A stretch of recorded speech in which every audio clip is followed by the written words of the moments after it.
I am really thrilled to be joining you in a couple weeks. When I think about what we're doing in Minnesota that seems to be really bringing faculty together, there's kind of three themes that emerge. And so when we meet, I'd like to frame the conversation we have around those themes, but also share up some of those practices that are liftable and usable.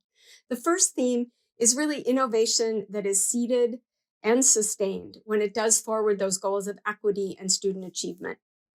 The second theme is equitable inclusion in our teaching, learning, and our student success practices. Things like cultural fluency, digital accessibility, affordability, open educational resources, sort of those do now practices that can start steps in the right direction.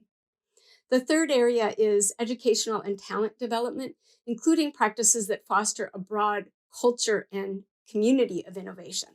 Kim, you mentioned cultural fluency for teaching practices.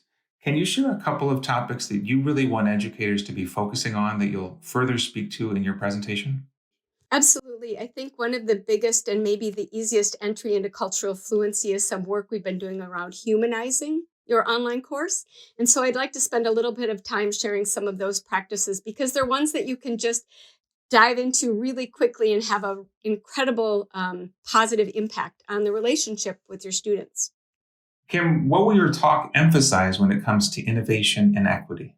Yeah, I kind of want to bring both the wow and the why when I talk, sharing innovation that really has yielded real, achievable, tangible results, as well as those that are showing early promise. But that wow, without the why we need to do it, that doesn't get us very far. And I want to get us beyond just that.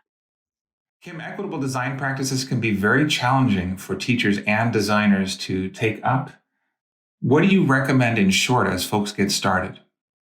It sounds actually too simple, and that is the just have the willingness to begin somewhere, because I think a lot of times we get caught up in things needing to be perfect and not wanting to start, especially in areas where we don't have experience or aren't confident. So I think that's my hope with the community when I meet, is to offer some starting points, some places to begin that can lead to endings, but really start where they are and where they can go. Kim, what questions do you hope that our educators and designers will pay attention to as visionaries for equitable online teaching and learning? In short, it is the why. Why are you engaging in this work? And what is it that you hope to gain from learning more about equitable practices and inclusive practices in your teaching? It's easy to get wrapped up into sort of the scholarly part of cultural fluency and power and privilege, but there's also just a very human part of cultural fluency, which is, what does it feel like to belong, and what were those conditions that made it so, and what are the kinds of things you can do in a classroom to replicate that best environment.